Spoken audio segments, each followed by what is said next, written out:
Então, boa tarde a todos. Eu estava aqui dando até início anteriormente, na abertura aqui oficial. Me incumbiu o desembargador Peterson, né, presidente do IMB, de substituí-lo nesse evento, se assim serei capaz de fazê-lo, mas é muito fácil dirigir uma mesa, né, dessa qualidade, né? Doutor Juiz Federal Fabrício, doutora Andresa Basílio, doutor Genilton, doutora Tereza, Vanessa, de Teresópolis, advogada atuante, tá ainda por chegar o doutor Rubem Viana, brilhante juiz, para tratarmos dessa matéria tão delicada, né, que é a nulidade do procedimento administrativo, né, que atinge a todos nós, operadores de direito, nós desembargadores, o juiz, a OAB, né, que trata com muito cuidado, né, os procedimentos administrativos relativamente aos advogados, né, e nós, operadores, relativamente aos funcionários, né, enfim. Então, sem mais delongas, desculpa a redundância, para não me alongar, eu gostaria de passar inicialmente a palavra à doutora Andresa Basílio, que representou a OAB, para também fazer a apresentação, para depois dirigirmos a palavra àqueles palestrantes. Muito obrigada, querido desembargador Custódio de Barros. Eu queria dizer que é uma grande alegria sempre participar desses eventos, que é uma parceria já exitosa, uma parceria já antiga da OAB com o IMB. São eventos sempre de alto padrão, eventos que divulgam a cultura jurídica, que disseminam conhecimento, e é muito importante essa atividade de magistrados e advogados de braços dados aqui, dando generosamente os seus conhecimentos, as suas experiências e dividindo com os colegas. Eu queria fazer a saudação, além do nosso querido presidente, que é o desembargador Custódio, que é um grande jurista, um grande magistrado, e muito nos orgulha de estar aqui hoje nessa abertura. Também cumprimentar querido juiz federal Fabrício, que foi presidente da JUFERJ, um grande magistrado, um querido amigo, um grande jurista também, fantástico. Também gostaria aqui de fazer uma saudação à querida Vanessa Lima, nossa colega, jurista, muito estudiosa também, muito ativa. E mencionar, né, desembargador Custódio, sempre a atuação organizadora primorosa do nosso querido Genilton Castilho, que sempre nos traz assim todo o apoio nesses eventos, na organização, e todos devemos a ele esses eventos maravilhosos. Então, em nome da OAB, eu queria fazer uma saudação a todos, lembrar que o tema aqui é da maior relevância, a nulidade nos processos administrativos, é um tema delicado, relevante, que envolve um grande número de processos judicializados e que está no dia a dia, não só da atividade do magistrado, mas também na atuação da advocacia. Então, uma honra muito grande estar aqui, e com uma saudação a todos, eu devolvo a palavra ao querido desembargador Custódio. Então, foi um prazer também participar com a senhora, né? A advocacia, se você me permite, está na minha veia, né? Fui advogado durante muitos anos, com muito prazer, com muita honra, e a minha obrigação, né, é atender os advogados, né, com o tapete vermelho. E todos que vão lá no meu gabinete sabem disso, o doutor Fabrício também, na mesma forma de atuação, né? O doutor Rubem Viana também. Nós temos que estar comungados, né? Quer dizer, não tem essa diferença, né? Nunca existiu e nem vai existir. Todos nós somos operadores de direito, todos podemos saber da mesma maneira, né? Agir com a mesma lisura, com a mesma honestidade, né? Com a mesma lhaneza, né? Então, é muito bom atuarmos em conjunto. Eu tenho muito prazer em servir. Eu sou um servidor público, né? Na verdade, né? O próprio nome está dizendo. Então, com muita honra, que eu inicio aqui a nossa tarde, né? Ouvindo aí o doutor juiz federal Fabrício, que vai abrilhantar esse início da sessão dessa tarde. Doutor Fabrício. Obrigado, desembargador Custódio, pela apresentação gentil de sempre. Vossa Excelência é um magistrado em que eu posso me espelhar, né, como exemplo, aqui ainda como juiz de primeiro grau, mas, com certeza, quando chegar a minha vez de alçar aos tribunais, Vossa Excelência será sempre para mim referência de magistrado. Obrigado. Doutora Ana Basílio também, obrigado pela gentileza das palavras. A OAB, a Ordem dos Advogados, para mim também sempre foi uma parceira, né, em todos os momentos, quando eu atuei como dirigente associativo da magistratura, a OAB sempre foi uma grande parceira em diversas questões de grande interesse para o desenvolvimento da justiça, né, não só questões de interesse de magistrados, mas de todo o funcionamento da justiça. Se a gente não tivesse essa parceria com a OAB, sem dúvida que não teríamos alcançado os resultados positivos que conseguimos naquela época. Doutor Genilton, que foi quem me convidou para fazer essa palestra e me pediu para sugerir o assunto, né, o tema. E, pensando aqui na minha atividade, eu acabei buscando essa sugestão focado na prática, né, focado no nosso dia a dia, no nosso cotidiano, que são as nulidades do processo administrativo. E é muito bom contar aqui, claro, com a doutora Vanessa Lima. A gente está aqui constando como palestrante, mas longe de mim pretender aqui ser propriamente um palestrante. Eu, como a gente vinha falando antes de entrar na sala aqui com o desembargador Custódio, isso aqui para mim hoje é muito mais uma troca de ideias. Eu usei até a expressão bate-papo, porque o direito precisa, né, dessa comunicação, necessita dessa comunicação qualificada entre profissionais de diversas áreas de atuação.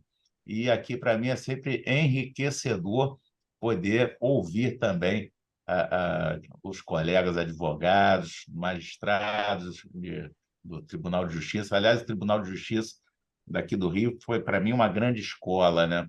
A escola da magistratura foram os meus grandes mestres de direito administrativo, hoje desembargadores, desembargador Cláudio Brandão, desembargador Querubim,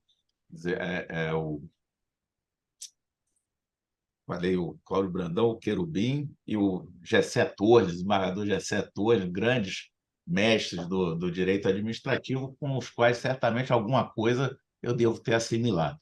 Doutor Genilton, não sei propriamente qual o tempo aí que a gente dispõe. Qual é a sugestão de tempo? 10 minutos? Uns 20 minutos, né?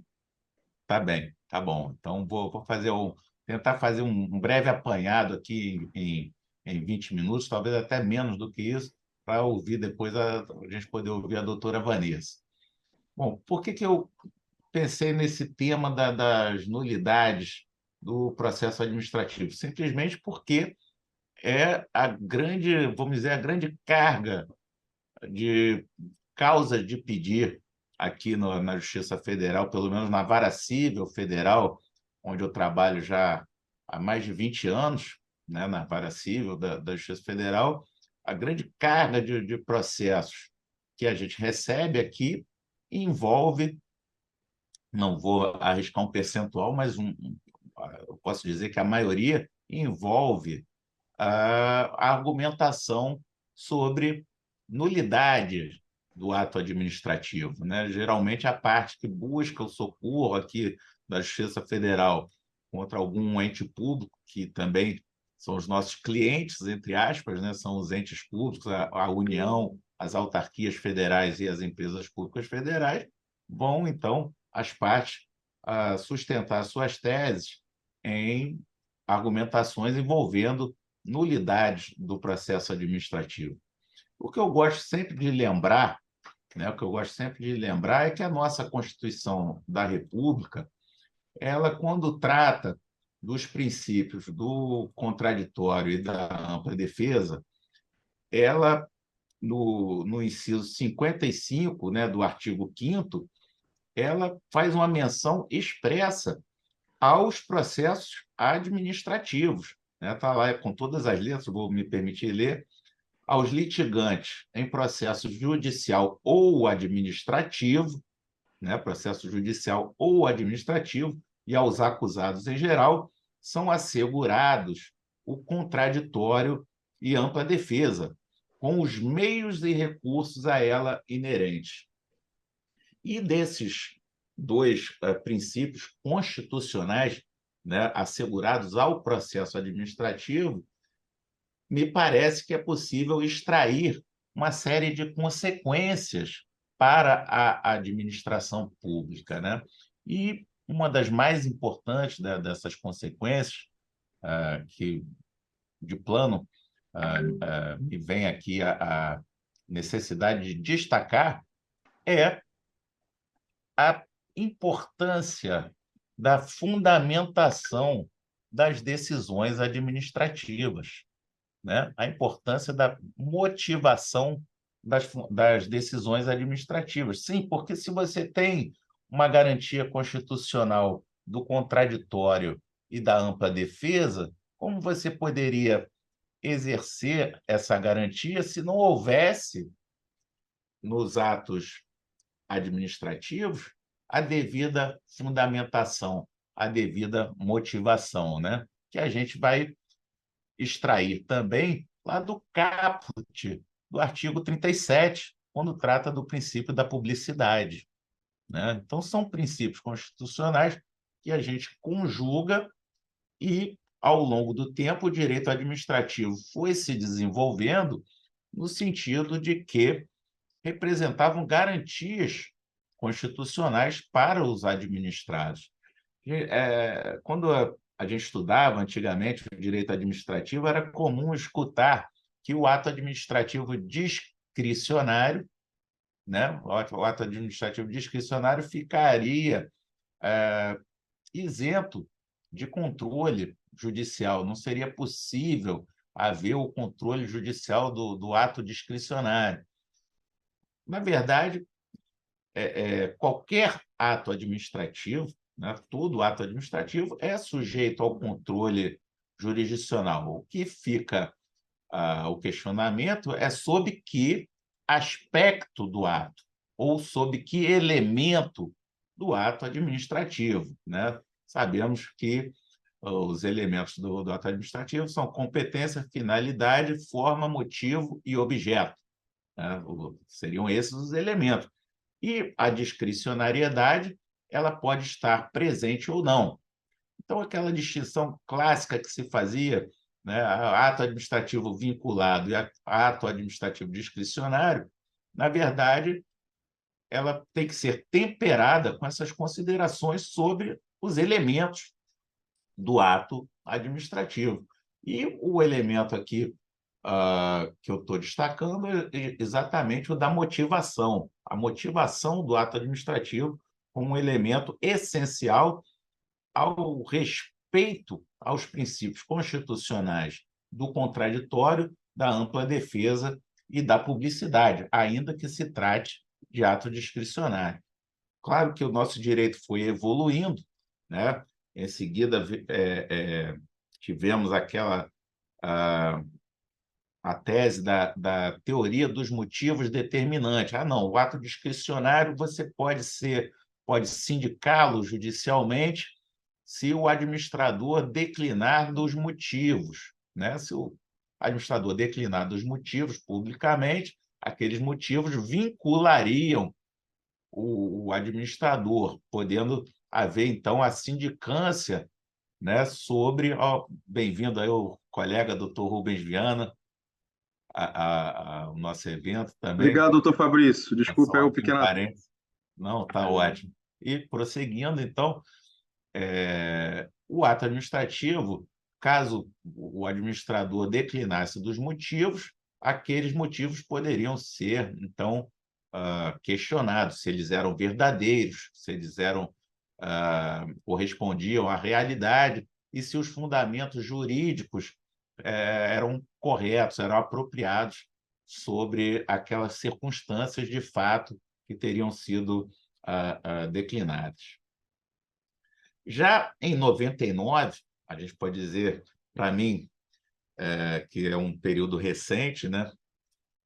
Para os novos, isso já tem muito tempo, mas em 99, a gente, na nossa história jurídica, não é tão longínquo assim. Parece que o tempo passa tão rápido e o direito evolui tão de forma tão dinâmica, né, que esse lapso temporal parece que voa. Mas, em 99, voltando, a Lei 9784, né, foi um marco, a meu ver, na legislação nacional, quando instituiu uma lei própria para regular o processo administrativo. Claro que eu não vou aqui, nesses 10, 15 minutos, pretender esmiuçar essa Lei 9784 de 99.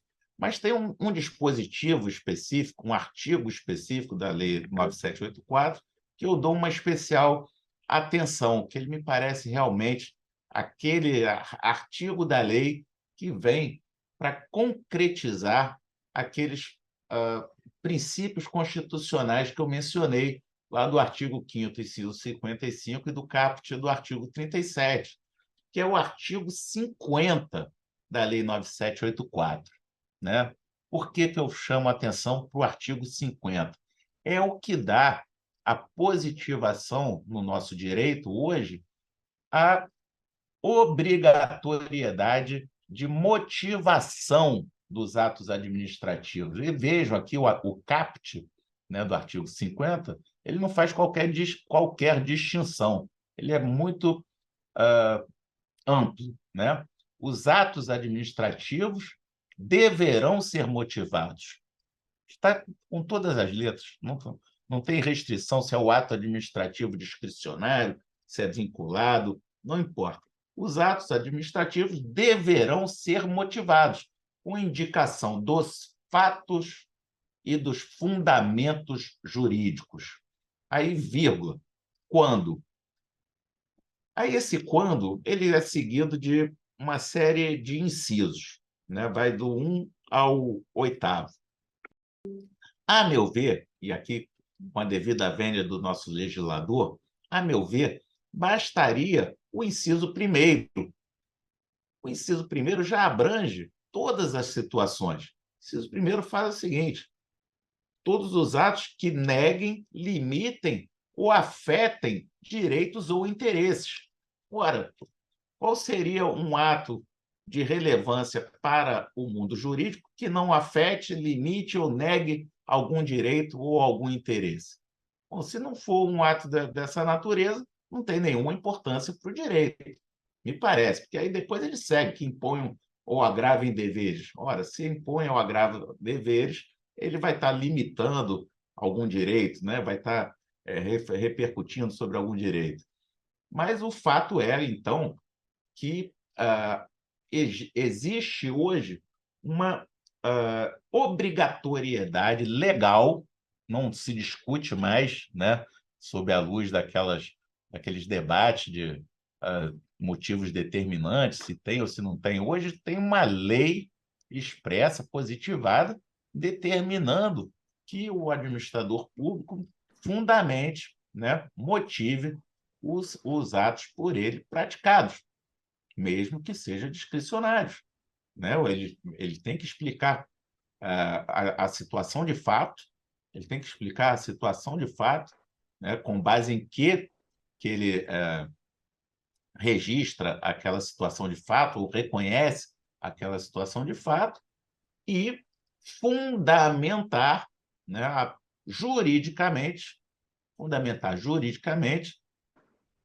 o ato que ele vai praticar, ou seja, embasar o seu ato na legislação. Claro que pode ser a legislação infralegal, né? Se houver a portaria, a ordem de serviço, a resolução, né? Enfim, a instrução normativa, né, indo da ordem aí crescente, né? Do ato mais simples ao mais abrangente, né? Mas sempre todos esses atos administrativos deverão, naturalmente, ter embasamento na lei. E, mais naturalmente ainda, a lei, embasamento na Constituição da República. E eu fiz esse raciocínio inverso. Por quê? Para agora nós trazermos na ordem correta, né? Qual é a ordem correta? É o princípio constitucional ou os princípios constitucionais que eu destaquei da ampla defesa do contraditório e da publicidade, iluminando a orientação do intérprete, né? Iluminando a orientação do intérprete sobre o ato administrativo. Iluminando em que sentido? Para que finalidade? Para que seja possível avaliar se aquele ato comporta ou não alguma nulidade, né? Nós temos os princípios também da presunção de legitimidade, da presunção de legalidade dos atos administrativos, né? Nós não temos que também ficar buscando, né? Buscando encontrar nulidade, mas nós temos que interpretar os atos administrativos à luz da Constituição, à luz da lei e à luz da Constituição. Então, vamos supor que um cidadão, sei lá, preste um concurso público, né? Pegando um exemplo concreto, né? E isso é muito comum na justiça. Preste um concurso público e ele apresente um recurso administrativo no decorrer do concurso ou de um processo de licitação, né? Ou de um processo de licitação, por exemplo, apresente um recurso.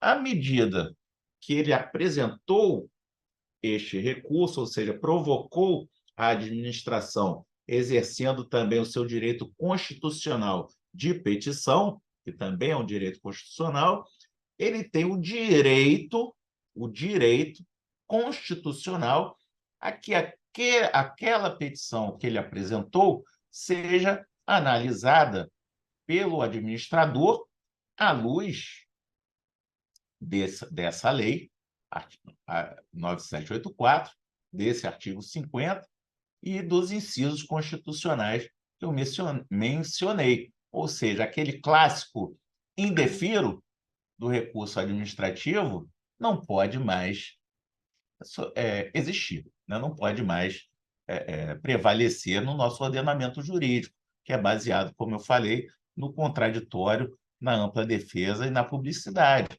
O administrador, se ele entende pelo indeferimento, ele vai ter que, à luz dos argumentos apresentados pelo requerente, pelo peticionante, declinar quais foram os motivos pelos quais ele não concorda, né, com o peticionante em sede de processo administrativo também.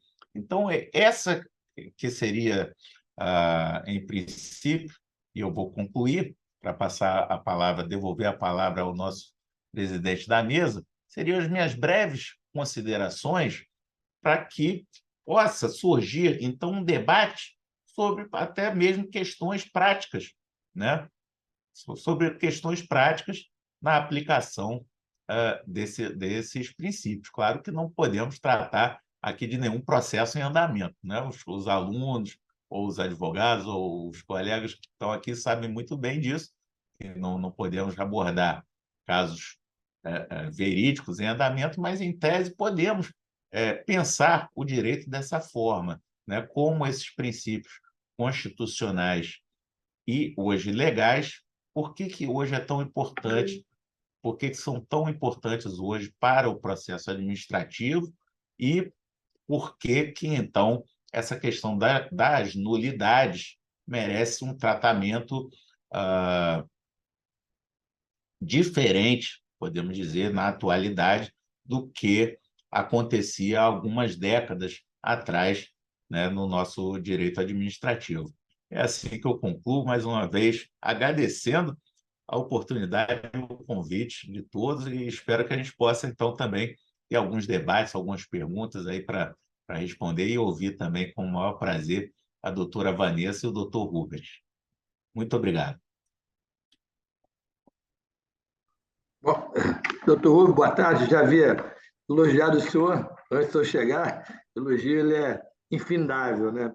E agora, assim, pela ordem aqui, né, pela leitura dos trabalhos, e o doutor Fabrício, como sempre, um predicado, né, que todo homem lá de ciência deve ter, né, a sua humildade, né, em deve pregar, e que nós estamos aqui, nenhum de nós como palestrante ou como presidente de mesa, né? Quer dizer, e aí eu uso até um paralelo, e assim, eu digo o seguinte: uma mesa de almoço tem que ser leve, porque senão a gente não consegue digerir a comida, assim como uma mesa de debate ou mesa de bate-papo, né? Não, a gente não consegue digerir, né, aquilo que a pessoa está falando. E com certeza nós digerimos com muita facilidade, doutor Fabrício, o seu vou chamar de ensinamento, a sua doutrina, o que o senhor aprendeu através daqueles professores ilustrados. Então, por quê? Está leve, o debate tem que ser leve, né? O direito é leve, é só trazermos argumentos convincentes, o senhor fez muito bem. E pela ordem aqui que eu recebi na missão que me foi incumbida, eu acho que agora eu entendo dever passar a palavra ao doutor Rubem Viana, né, que é competente tal qual o senhor e os mais demais componentes da mesa. Então, doutor Rubem, boa tarde, esteja à vontade aí para poder continuar esse nosso bate-papo leve. Obrigado, desembargador Custódio. Estão me ouvindo bem? Estou sim, doutor. Então, uma boa tarde. Queria inicialmente pedir desculpas. Eu estava numa reunião lá com o desembargador Ricardo, atrasou um pouquinho, e logo vim aqui para o MB. Estou no MB aqui para poder falar com os senhores. E já parabenizar o MB na pessoa do desembargador Custódio. Sei que o desembargador Petro está aí na presidência, exercendo a presidência com muita dedicação. Hoje aqui representado por uma referência aqui para nós, um dos nossos líderes aqui na magistratura do Estado, que é o desembargador Custódio. Eu estou aqui, eu sou membro do MB desde a época do desembargador Fábio Dutra. Então, com muito prazer que eu integro o Instituto, essa linha cultural, digamos assim, da magistratura. Ontem mesmo teve um evento sobre crimes cibernéticos, ou seja, o MB preocupado aí com a evolução do direito, né? Eu queria também cumprimentar a doutora Ana Tereza Basílio, nossa vice-presidente da OAB do Estado do Rio de Janeiro, as doutoras Vanessa Lima e Márcia Valéria Piaz. Eu não sei se a doutora Márcia, não vi aqui se ela vai participar, mas estava no nosso cronograma. De toda forma, cumprimento. Queria parabenizar e cumprimentar o colega juiz federal Fabrício Fernandes de Castro. Foi precisamente num ponto tão importante para nulidades, que é o ponto da motivação, né? E aí, fazendo referência à lei, eu até aqui abri rapidamente, essa importante legislação que acaba sendo aplicada por todos nós da magistratura, tanto federal quanto estadual, né? Porque ela serve de base, né, a Lei 9784, que, de certa forma, regulamenta, né, 8.112, para fins de disciplinar o regime jurídico do serviço público. Só que o tema nulidades, né, acaba hoje sendo ainda mais ampliado numa modernização, né, com base nos princípios constitucionais, como muito bem disse o doutor Fabrício. Queria agradecer também, aproveitando, estou vendo aqui, o doutor Genilton, que muito gentilmente, né, fez o convite. Eu já renovo aqui minhas excusas pelo pequeno atraso para encontrar aqui a sala do MB, já que eu estou fora do meu gabinete, eu tive que pedir aqui emprestada a sala. Vamos direto à minha parte no tema, né? Eu acabei aprofundando esse estudo no mestrado da UERJ, né, que eu concluí em 2022, ingressei no doutorado também na instituição e me preocupei muito com o tema, na época, dessas sucessivas leis que envolviam a responsabilidade por ato administrativo, a responsabilidade por ato de improbidade administrativa, a responsabilidade por ato de corrupção empresarial, a lei de anticorrupção empresarial, que acabou gerando o acordo de leniência e outras disciplinas, né? Ou seja, esse tema de nulidades, digamos, de atos administrativos, né, de contratos administrativos, ele passa por uma flagrante evolução, né? Uma evolução da própria administração, na medida em que vários serviços, e na maioria, e com o passar dos anos, ainda mais serviços e ainda mais atos e ainda mais atividade nós temos no campo da administração. Não é a nulidade apenas daquele ato administrativo, naquela visão antiga, né, de, digamos, competência, finalidade, forma, motivo e objeto, o doutor Fabrício acabou de destacar a motivação, mas quando nós estudávamos, né, ainda na faculdade, aqueles elementos do ato administrativo, hoje o processo administrativo, nessa visão constitucional, né, ele é visto, na sua maior parte, como um instrumento também de direito administrativo sancionador, né?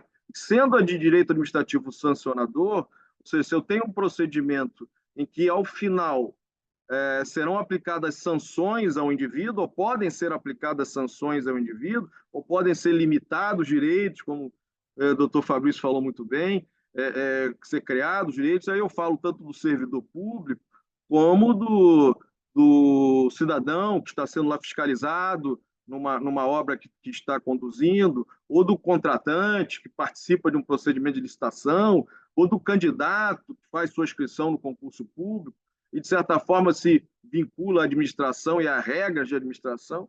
Se esse cidadão, esse servidor, esse contratante se sujeita a sanções, né, a um direito administrativo que é sancionador, ora, cada vez mais é preciso a aplicação de regras relacionadas a essa previsão constitucional de proteção do cidadão contra as sanções abusivas, sanções indevidas, sanções que, por exemplo, vulnerem o direito de defesa, o contraditório, né? A gente tinha a competência como sendo o grande elemento do ato administrativo, que, uma vez violado, geraria nulidade.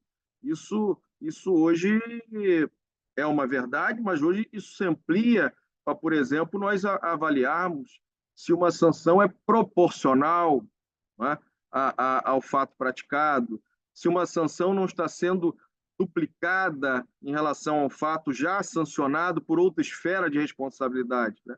As esferas de responsabilidade, nós sabemos, elas são autônomas e independentes.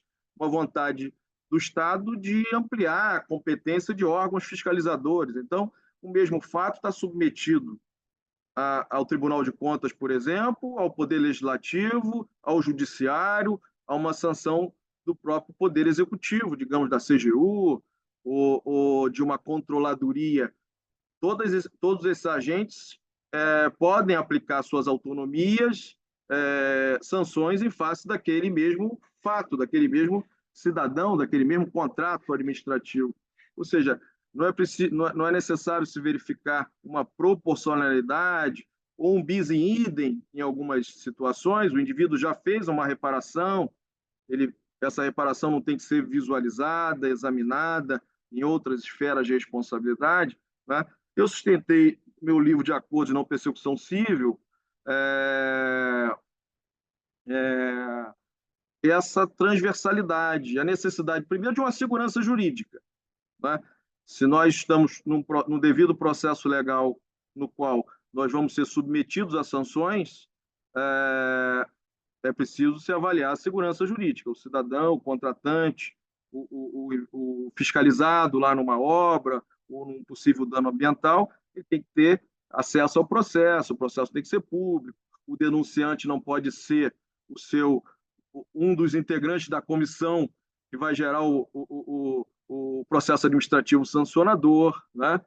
E isso é comum, às vezes, e a gente no interior vê com alguma certa preocupação. Por exemplo, o denunciante aponta uma determinada irregularidade, depois ele mesmo está participando do processo de formação daquela instrução que vai gerar uma sanção. Ali no processo administrativo tem aquela fase de sindicância, né? Depois uma fase instrutória e uma fase de julgamento. O denunciante pode participar de todas essas fases. O investigado ou o servidor que se submete a esse processo administrativo não teria direito à assistência de um advogado ou de um advogado dativo, né? Isso depende da lei, ou seja, ele não precisa haver um equilíbrio entre as forças do Estado que estão ali aplicando as sanções e esse cidadão ou esse servidor que é submetido a esse procedimento administrativo, né? Somando aí com a questão da motivação que o doutor Fabrício aponta, né, eu trago essas outras circunstâncias, né, da proporcionalidade, da competência, do devido processo legal, como instrumentos que autorizam a alegação de uma nulidade. Eu destaco também a recente criação, vejo como nós estamos evoluindo nesse ponto, a recente criação do Instituto de Direito Administrativo Sancionador, o IDASAN, né? Com inúmeros textos, com inúmeras obras que tratam desse tema no Brasil. Já temos obras, inclusive, sobre direito sancionador, como a consagrada obra do professor Fábio Medina Osório, né? Já na 8ª edição, né?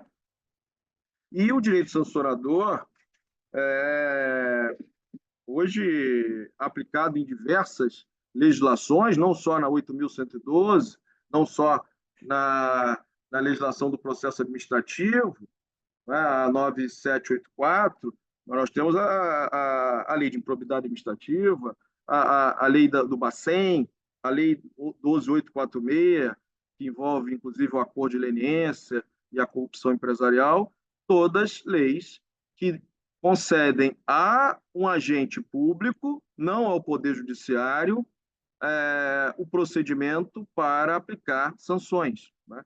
E até que ponto esse processo administrativo deve ter as mesmas regras e as mesmas garantias de um processo judicial. Acho que nós evoluímos para compreender que, quando estamos no campo do direito sancionador, é preciso se estender às mesmas garantias que o cidadão tem num processo judicial, né? Hoje, por exemplo, no campo da consensualidade, digamos assim, né? Uma colega até fez uma pergunta sobre a imperatividade, né? Uma das prerrogativas da administração é aplicar as sanções de forma imperativa, porque isso deriva do princípio da legalidade, né? A lei prevê uma sanção, a autoridade pública tem o dever de aplicar. A autoridade pública também tem o dever de apurar, né? Tem o dever de compreender que determinada conduta pode ser justificada, né? Ela pode ser uma conduta, digamos, num abandono de função, por exemplo, justificada numa enfermidade do cidadão que não pôde atingir, não pôde retornar ao trabalho após o seu afastamento, está respondendo lá por um abandono de cargo, né? Se esse servidor público comprova que estava numa enfermidade, estava em coma, estava internado, né? Estamos aí com a justificativa que, de certa forma, também deriva da mesma imperatividade que a lei não pode aplicar sanções de forma indevida. No próprio campo da imperatividade, hoje já é comum o termo de ajuste de conduta, que lá na ação civil pública se prevê ao Ministério Público e a todo investigado, né, de um dano coletivo. A ação civil pública tutela danos coletivos, a improbidade também tutela a própria probidade e já autoriza o acordo de não persecução, mas num processo administrativo comum, geral, nós já temos a figura dos termos de ajuste de conduta, ou seja, aquele servidor ajustando sua conduta, se adequando às normas da administração, ele não sofre aquela sanção, aquele procedimento fica suspenso, ele, ao final, pode manter a sua ficha funcional limpa, pode não sofrer uma punição, como uma remoção, como uma demissão, digamos assim, a depender da gravidade e a depender, obviamente, do procedimento, né? Tudo isso com base nesse regime disciplinar que, tanto no penal, lá no direito penal, concede alguns instrumentos de consensualidade, colaboração premiada, né? Agora o acordo de não persecução penal, se entende que, se no penal, nos crimes mais graves, eu tenho consensualidade, por que não no processo administrativo eu não poderia ter também instrumentos de consensualidade, né? Dentro daqueles elementos tradicionais, eu falei da competência, o doutor Fabrício falou da motivação, também falei da legalidade, mas no que diz respeito, por exemplo, à forma, né? A forma dos procedimentos administrativos, a formalização, sempre se sustentou que o procedimento administrativo era menos formal do que o procedimento judicial, né? ele teria uma maior amplitude, uma maior instrumentalidade das formas, ou seja, o ato pode ser convalidado, o ato pode ser sanado, a depender de uma determinada possibilidade de sanatória, né? O ato pode ser convertido em outro. Eu só faço a ponderação, estamos falando de nulidades, se nós estamos no campo de um direito sancionador, né? Essa convalidação, essa sanatória, demanda essa leitura constitucional da ampla defesa e do contraditório. Um exemplo, nesse exemplo que eu dei do abandono, né? O indivíduo abandonou, não está indo ao trabalho, abandonou o cargo. O STJ entende que a administração não deve convocá-lo novamente, ele tem o dever de retornar, né? Já vamos aí responder, acho que a pergunta da doutora Alice, só um segundo. Ele tem o dever de retornar, mas o STJ já decidiu. Se ele justificar, ele pode superar esse abandono. Mas vamos lá, num procedimento de abandono do cargo, se a comissão processante verifica que ele abandonou porque ele foi intimidado pelos colegas, porque, na verdade, ele estava sendo acusado de um assédio, né? Então, ele parou de ir ao serviço porque foi acusado de um assédio. Esse procedimento administrativo, embora grave, a questão do assédio, um problema grave, tem que ser punido exemplarmente. Mas a administração tem que ter a cautela de que, se for converter esse procedimento de abandono ou de não assiduidade em uma apuração de assédio, é preciso, né, se adequar a uma questão formal, né? Não é possível se tolerar ali a instrumentalidade das formas. É preciso que o indivíduo se defenda desse assédio e as provas caminhem nesse sentido de apurar o que, no curso da instrução, né, se acabou surgindo sem a previsão inicial, né? A questão da prova emprestada, da súmula 591, já caminhando também para esse encerramento. Na súmula 591 do STJ, a prova emprestada. O procedimento administrativo é mais informal, então era comum se juntar provas de outras esferas de responsabilidade. Juntar prova lá da ação penal, juntar prova de uma ação civil, juntar prova de uma apuração no Tribunal de Contas, né? O STJ vem e diz que essa prova emprestada é possível desde que o juízo competente autorize e desde que haja contraditório e ampla defesa. Então, essa instrumentalidade das formas do processo administrativo vem sendo, aos poucos, né, de certa forma, regrada ou mitigada ou mais bem avaliada pelos tribunais superiores, especialmente pelo STJ. Um outro exemplo, o excesso de prazo, né, que se entendia como sendo algo superado, porque nós vivemos ali no campo da instrumentalidade das formas. Se exceder um pouco o prazo, não há problema. Ora, se excede o prazo sem uma justificativa, né, e aquele cidadão, aquele servidor responde aquele procedimento de forma, digamos, inacabada, além do que a lei prevê, por exemplo, dos 140 dias, né, para a retomada da prescrição, lá da previsão da Lei 8.112, não haveria ali a possibilidade de uma alegação de nulidade, né? Esse procedimento não poderia ser declarado nulo, a depender dessa ausência de motivação para esse excesso de prazo, né? Então, acho que o que deve se passar aí aos colegas, aos estudantes e principalmente ao debate é que o processo administrativo hoje tem uma forte característica de aplicar sanções ou de limitar direitos, e nessa aplicação de sanções e de limitação de direitos é preciso cada vez mais se tutelar as garantias fundamentais, né? Eu enumerei aqui algumas, o doutor Fabrício também enumerou outras, e aplicar também os preceitos da consensualidade, porque isso também é eficiência, tanto na apuração dos atos administrativos, né? A eficiência da administração pressupõe o menor esforço possível para o melhor resultado.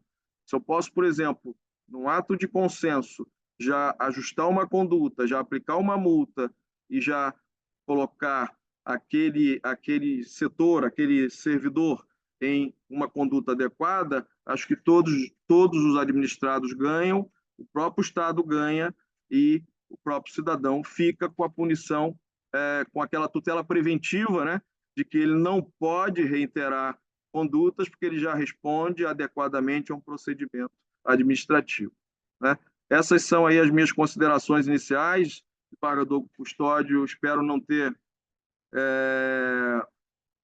extrapolado o tempo e acho que agora é melhor nós caminharmos, se for possível, né, se for do interesse aí da mesa para a intervenção da doutora Vanessa e os debates. Obrigado pela atenção. Doutor Rubem Viana, como era de se esperar, brilhante também a sua colocação, né?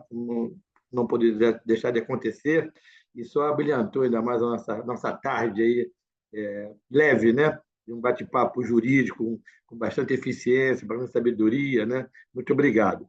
E aí agora me cabe, né? Aí, as demais participantes da mesa, a doutora Vanessa, eu acho que a senhora poderia, a seguir, ministrar aí esse último bate-papo também. Olha, para mim uma imensa alegria estar aqui com vocês, a convite do meu compadre, doutor Genilton, da doutora Ana, do doutor Custódio, né, o Instituto IMB, que sempre acompanho os eventos, do doutor Rubens, meu conterrâneo aqui de Teresópolis. Fui e sou aluna da professora Cris, sua esposa maravilhosa, doutor Fabrício, obrigada por essa oportunidade de estar aqui com vocês para esse bate-papo, esse aprendizado, essa grande aula que foi passada para mim.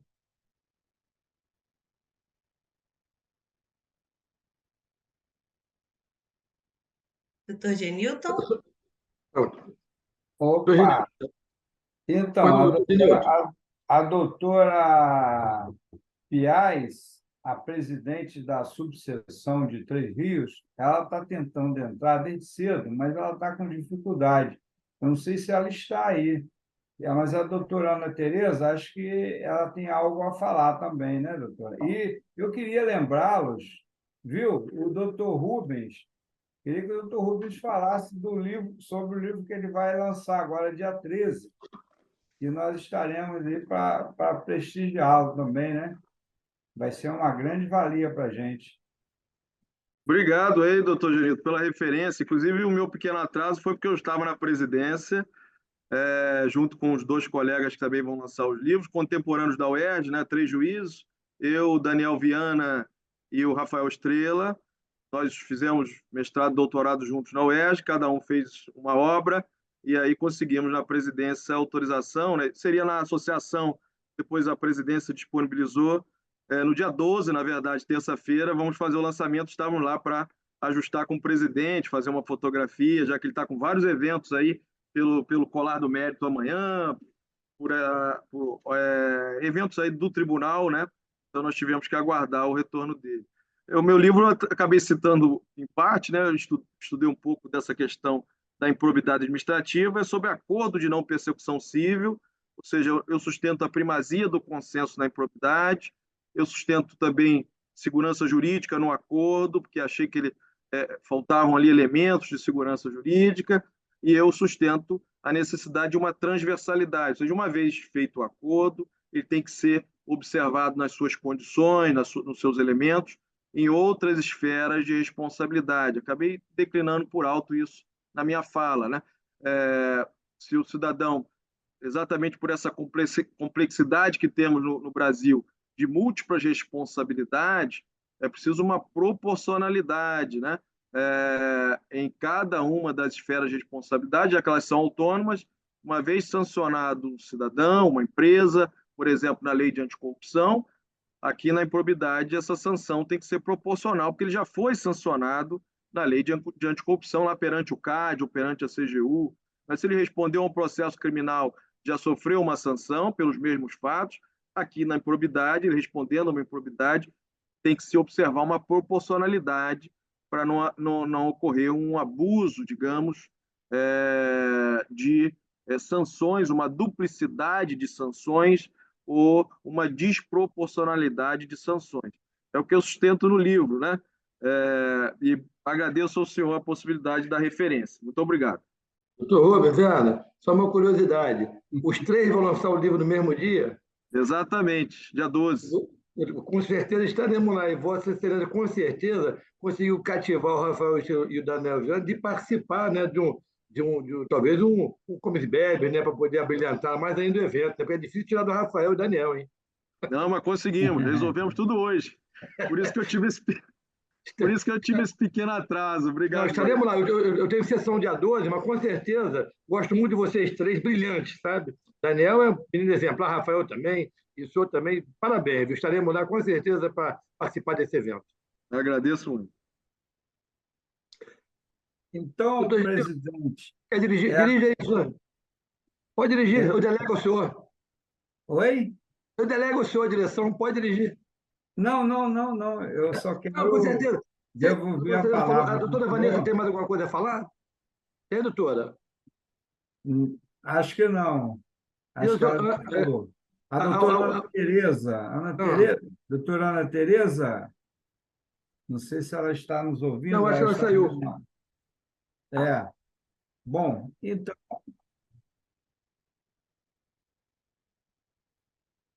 então, Excelência, o senhor pode terminar assim que puder. Eu deixo o meu agradecimento a todos. E, doutor Fabrício, eu tenho certeza que eu vou vê-lo dia 12 lá, no lançamento do livro. Se me permite comentar brevemente, primeiro cumprimentar o doutor Rubens, né?